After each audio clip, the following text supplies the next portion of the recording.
दोस्तों, ये कुछ बुरी आदतें हैं जिनका शायद हमें एहसास भी नहीं है। हम उनको करे जा रहे हैं और वो हमारे जीवन पर बहुत खराब प्रभाव डाल रही हैं। कोशिश करना इस साल के अंत के साथ आप उनका भी धीरे धीरे अंत कर दो, उनसे भी दूर हो जाओ। सबसे पहली आदत है, मन में कोई भी इच्छा हुई, आपकी सेंसेस को, इंद्रियों को कोई भी जरूरत महसूस हुई, कोई भी स्टिमुलाई मिला और आप उस पर तुरंत रिएक्शन देते हो। तुरंत आपको वो चीज चाहिए, वो सहूलियत चाहिए, वो कंफर्ट चाहिए, बिना रुके आपको संतुष्टि चाहिए या प्लेजर चाहिए या वो सुख चाहिए। इसी से ही हमारे जीवन की सबसे ज्यादा समस्याएं खड़ी हो जाती हैं। चाहे वो शराब या सिगरेट की तलब हो, चाहे वो खाने की तलब हो, चाहे वो गर्मी में खड़े रहकर छाया की चाह हो, चाहे वो लेटेस्ट मोबाइल फोन ही क्यों ना हो जो आपने किसी के हाथ में देख लिया है और अब आपको वो चाहिए ही चाहिए, चाहे वो कोई लेटेस्ट आईपैड ही क्यों ना हो जो अभी भी लॉन्च हुआ है, जिसकी आपने वीडियो देख ली और अब आपका मन पागल हो गया, विचलित हो गया, बस उसको वो चाहिए। दोस्तों, ये जो अर्ज होती है ना, जो इंस्टेंट जरूरत आपको महसूस होती है कि कोई चीज मैंने देख ली है, मेरे सामने आ गई है, मुझे उसकी जरूरत लग रही है, मेरी सेंसेस को वो चाहिए, तो मुझे अभी वो चाहिए ही चाहिए। सबसे खराब आदत है ये। आपको मैच्योर बनना है, अपने अंदर सेल्फ कंट्रोल लेके आना है, सब्र करना है। मन को बोलो, जैसे ही मन विचलित हो जाए ना, कांपने लग जाए, जरूरत महसूस होने लग जाए, वैसे ही बोलो, नहीं, अभी नहीं, मेरे अंदर कंट्रोल है, मैं कंट्रोल रखूंगा। जिसकी जरूरत होगी वो भी रुक के लूंगा, जिसकी जरूरत नहीं है उसको छोड़ दूंगा, मुझे वो नहीं चाहिए। किसी अच्छी चीज को देख के एकदम से खाने की इच्छा जागृत हो गई तो खुद को बोलो, रोको, नहीं, मैं अपनी इंद्रियों का गुलाम नहीं हूं, मुझे नहीं खाना, मुझे अभी इसकी जरूरत नहीं है, मैं खाना खा के आया हूं, मैं सब्र करूंगा, फिर कभी देखेंगे। ये जो एक आदत होती है ना कि इंसान बेकाबू हो जाए, एकदम से वो चीज चाहिए ही चाहिए, सबसे खराब आदत होती है। दोस्तों, इसको कंट्रोल में लाना बहुत जरूरी है, तभी आप एक उच्च स्तरीय जीवन जी पाओगे, सेहतमंद रह पाओगे, खुश रह पाओगे और मजबूत रह पाओगे। मुश्किल आते ही, मुश्किल घड़ियों का एहसास होते ही या सामने कोई तूफान खड़ा है, हम सबसे पहले छुप जाते हैं, बचना चाहते हैं, भागना चाहते हैं। हम उस तूफान का सामना करने की तैयारी नहीं करते। जो क्रूशल टाइम, जो क्रूशल समय हमें मिला है, उसमें तैयारी नहीं करते, प्लान नहीं बनाते, प्रिपेयर नहीं करते खुद को। हम भागने की कोशिश करते हैं, बचने की कोशिश करते हैं, जबकि हमें एहसास है कि हम बच नहीं सकते। कोई बड़ा बदलाव जीवन में आने वाला है, हमें कुछ नया सीखना है, कोशिश करेंगे कि मैं बचता रहूं, समय भी व्यर्थ कर देंगे। दोस्तों, तूफान ने आना है, वो आएगा, थोड़ा बहुत नुकसान भी करके जाएगा, लेकिन अगर आप तैयार रहोगे, उसको फेस करोगे, पीठ नहीं दिखाओगे, तैयारी करोगे, सामना करोगे, तो आपको डैमेज मिनिमम होंगे, मजबूत रहोगे और आगे बढ़ जाओगे। तो मुसीबतें देखते ही सबसे पहला काम भागना नहीं है, मुसीबत देखते ही सबसे पहला काम है प्लान बना लेना।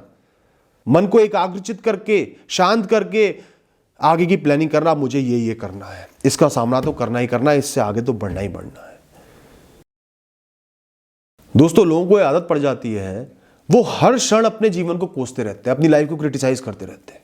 मेरे पास ये नहीं है, मुझे ये नहीं मिला, मेरा ये बुरा हो गया था, मेरे साथ ही ऐसा क्यों होता है, मेरे साथ बहुत सारी परेशानियां हैं, वो सुखी है, वो सुखी है, वो सुखी है, वो सुखी है, मैं ही दुखी हूँ।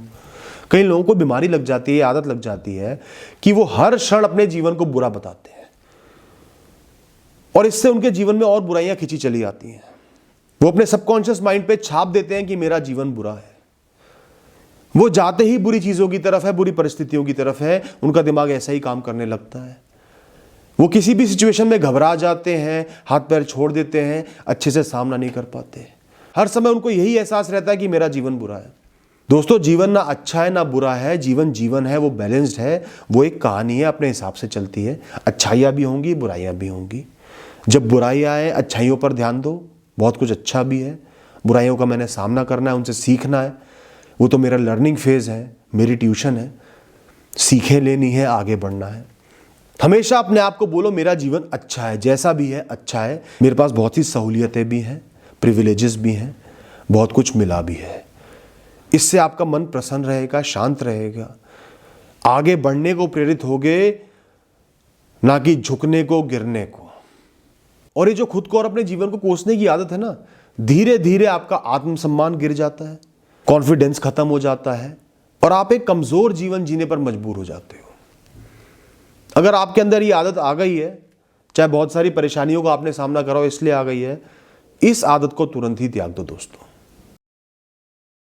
कई लोगों को आदत पड़ी हुई है, कोई भी काम उनके सिर पर आता है, कोई भी जिम्मेदारी आती है, कर्तव्य आता है, रिस्पॉन्सिबिलिटी आती है, सबसे पहले वो ना बोल देंगे बिना सुने।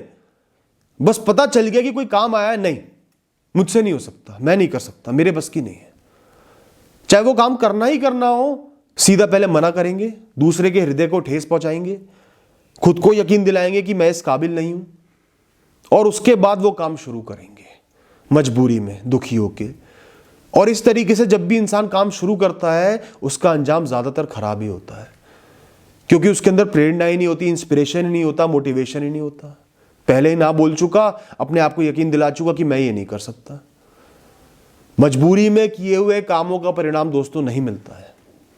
जरा सा माता पिता ने बोल दिया जाके मार्केट से ये चीज ले आ, सीधा नहीं मेरे पास काम है, नहीं मैं परेशान हूं, नहीं मैं थका हूं। अपनी इमेज खराब कर रहे हो, प्रोफेशनल प्रोक्रेस्टिनेटर बन रहे हो और कमजोर भी बन रहे हो, इनएक्टिव भी बन रहे हो। अपने आप को आराम करने के लिए प्रेरित कर रहे हो, बचने के लिए प्रेरित कर रहे हो, ना कि काम करने के लिए। सबसे पहले काम को, जिम्मेदारी को, कर्तव्य को सुनो, समझो, उसके बाद फैसला करो कि वो जायज है या नाजायज है। जायज है तो जरूर करो, क्योंकि वो आपको करना ही है। खुश होके करोगे, अच्छे से कर पाओगे, कुछ सीख पाओगे, समझ पाओगे, एंजॉय कर पाओगे। दुखी होके करोगे, धीरे धीरे करोगे, प्रोडक्टिविटी कम हो जाएगी, फोकस नहीं आएगा, काम करना ही पड़ेगा, अच्छी तरीके से काम नहीं करोगे। तो ये सीधा छूटते ही ना बोलने की आदत को दोस्तों त्याग दो। दोस्तों, आपको कोई भी गोल, कोई भी एम, कोई भी ऑब्जेक्टिव इसलिए नहीं बनाना है क्योंकि वो लोगों का है, क्योंकि आपने किसी को उसको करते हुए देखा है, क्योंकि लोग वो कर रहे हैं। लोगों को देख के अपने ऑब्जेक्टिव्स, अपने गोल्स मत बनाओ दोस्तों। आपके पास हमेशा जेन्युइन और स्ट्रॉन्ग रीजंस होने चाहिए किसी भी बड़े गोल को बनाने के लिए, किसी भी काम को करने के लिए। मैं ये काम इसलिए करना चाहता हूं। बाहर घूमने भी जाना है अपनी संतुष्टि के लिए, उस जगह को एक्सप्लोर करने के लिए, एक ब्रेक लेने के लिए जाना है। सिर्फ फेसबुक पे अपने दोस्त का पोस्ट देख लिया कि वो वहां पर गया है, इसलिए नहीं जाना। गलत कारणों से काम करोगे ना दूसरों को देख के, तो कभी भी उस काम को एंजॉय नहीं कर पाओगे, क्योंकि आप सही काम ही सिलेक्ट नहीं करोगे, सही एम ही नहीं बना पाओगे। आपके रीजन स्ट्रांग ही नहीं होंगे, आपको जो चाहिए वो आपको पता ही नहीं होगा। जो लोगों को चाहिए उनके जीवन के हिसाब से सही है, उनकी सिचुएशन के हिसाब से सही है, आप उसको बिना मतलब के अपना लोगे। अपने रीजंस बनाओ, अपने रीजंस सोचो, फिर अपने लिए फैसले लो, तभी सही फैसले लोगे, सही राह पर चलोगे। बीच बीच में गोल्स को त्यागोगे नहीं, डिसअपॉइंटेड नहीं होगे, फ्रस्ट्रेट नहीं होगे, लंबे समय तक मेहनत भी कर पाओगे फोकस के साथ, क्योंकि एक विजन होगा आपके पास, एक स्ट्रॉन्ग रीजन होगा उस काम को करने के लिए। इसमें करियर भी आता है, घूमना फिरना भी आता है, चीजें भी आती है, मटेरियल्स भी आते हैं, सब कुछ आता है। अपना फैसला अपने हिसाब से लो। उसके बाद इन्फ्लुएंस हो रहे हो थोड़ा सा लोगों से, उनके एक्सपीरियंसेस को देख के, तो अलग बात है। दोस्तों, ये कुछ आदतें हैं जो जनरली लोग आपको नहीं बताएंगे, लेकिन ये हमारा बहुत नुकसान करती हैं, हमारी पर्सनैलिटी पे बहुत अफेक्ट डालती हैं। कोशिश करो इनको धीरे धीरे त्याग दो। All the best.